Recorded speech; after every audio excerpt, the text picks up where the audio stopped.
Well, hello, boys and girls. Welcome to the Dalton Highway.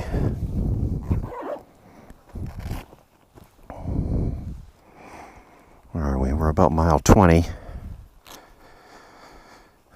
So far, so good. I like these big turnouts here for huge trucks, because if you stop in the middle of them, it takes the bugs longer to find you. So, pro tip. Getting kind of warm now. Let's see, I'm at mile 20, and at mile 56 is the Yukon River, and there's a gas stop there. So I may remove a layer.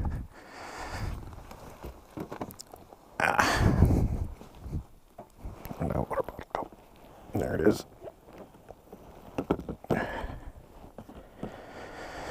Okay. Oh, a key. That would suck. All right, let's show you this road. All right, bye-bye bugs.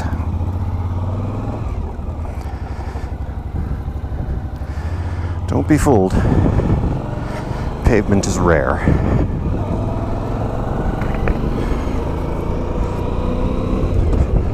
Okay, so that's third gear. That's kind of ideal.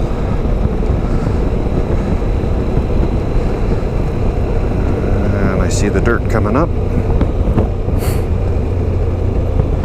And we slow. Okay. So if you're not a motorcyclist, let me tell you what I've learned, and, well, both from speaking to people who know what they're doing and from my limited experience. I'd say I've done maybe 120 miles on gravel and dirt and mud. Gravel. Ugh. So it's counterintuitive, but speed is actually your friend. You want to keep your hands very loose on the handlebars. They're going to move. You're going to hit patches of soft stuff, like this pavement. No, not this pavement. All right, that's fourth gear. We'll see if that works. You're going to hit patches of soft stuff, and the front wheel is going to turn slightly. It might even wobble back and forth like this. You got to let that happen. That's why speed is your friend, because the front wheel will then punch through that soft stuff. Now, if you're in deep sand or something, like if for some reason you want to ride your motorcycle on the Sahara Desert or something, I don't know, that would be totally different. I hit this at 47 miles an hour, that's not too bad. So you gotta let your front wheel wiggle a little bit. You also have to let your back wheel wiggle a little bit. And that's the worst for me. It's called yaw, you know, that side to side motion like this, like shaking your head no. You got pitch, roll, and yaw. And sometimes on an airplane, I will feel it yaw, like in the wind, usually takeoff and landing. And I don't like it. It feels very weird to be going forward and then suddenly just turning when you're not supposed to be. But your back wheel will do that, and you gotta let that happen a little bit too. And then the third sort of technique, if you want to call it, is to look far ahead. Don't look down in front of you. By the time whatever it is you're gonna roll over is right in front of you, 5 or 6 feet or whatever, it's too late. You're not gonna avoid it. The best you could do at that point is just stand up. Centers your body, the center of gravity. Moves it forward ever so slightly, at least on this bike. Because my bum is slightly behind my feet. So if you stand up a little bit, it moves the center of gravity towards the middle of the bike, and that's ideal. So I'm in 4th gear right now, idling down. And I know that the GoPro does not show how steep this is. It's not very steep, but it's a downhill. I'm coasting. I don't have the clutch lever pulled in, but that's 4th gear, 3,000 RPMs, and that was perfect. Perfect as in it felt good. There's this Hess Creek. All right, so this stuff right here, this is like just flat, solid dirt, and it feels real comfortable. Then we get in a little gravel here.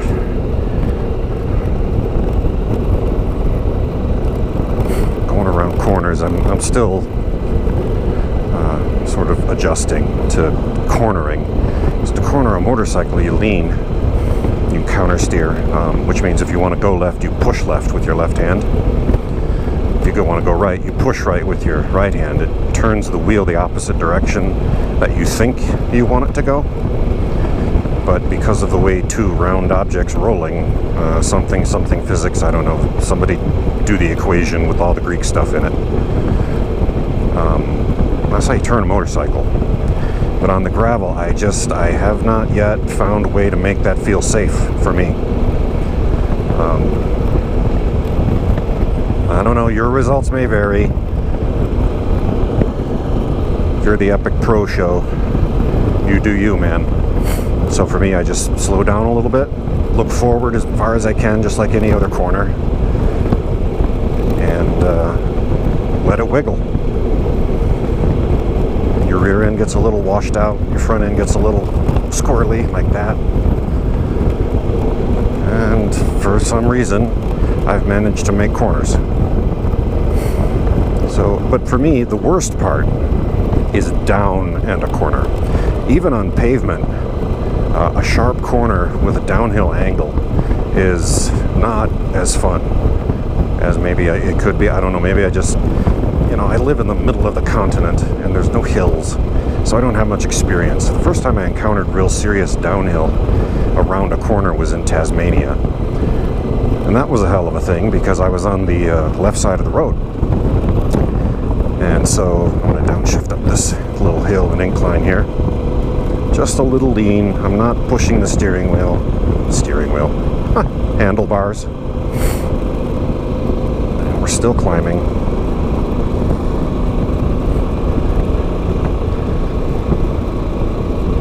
Trying to move left. There we go.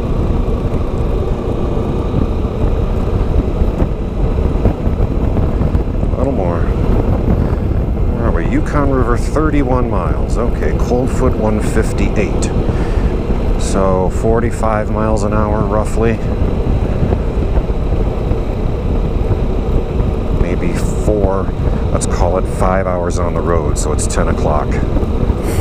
I mean, rolling into camp at 3 o'clock is superb. I would, take that every day. I left this morning just after 7. It's a 2-hour ride just to get to the beginning of the Dalton out of Fairbanks. And that highway is paved mostly. There's a couple of very short sections of gravel. But there are sections on the pavement that are severely potholed. And there's a sign that says road damage. And they usually put an orange flag or a cone where the damage is.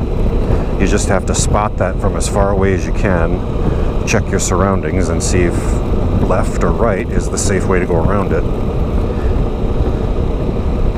And the good thing about up here is, especially north of Fairbanks, there's not very much traffic.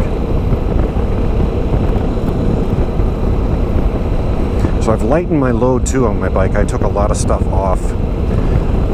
This motorcycle does not handle ethanol gas. And I've brought with me some, Stay-Bill, the gas treatment stuff. And if I add that to a tank of gas when I have to put ethanol, 10% ethanol in, let's wave to this guy. How's it going, fellow traveler? One big, happy Dalton family. Anyway, when I did my Lewis and Clark venture in 2015, I guess ethanol gas was new? I don't know. But it wasn't labeled. I ran into it first in South Dakota. I was going right up the middle of South Dakota. Washboard. Ooh, washboard. Shakes everything. That's where you lose a shifter or a brake pedal and not even know it for 40 miles. Right up the middle of South Dakota, anyway. And I put ethanol gas in, didn't know it. Well, maybe I did know it, I didn't see it, whatever. No idea, because it doesn't affect my cars in any way.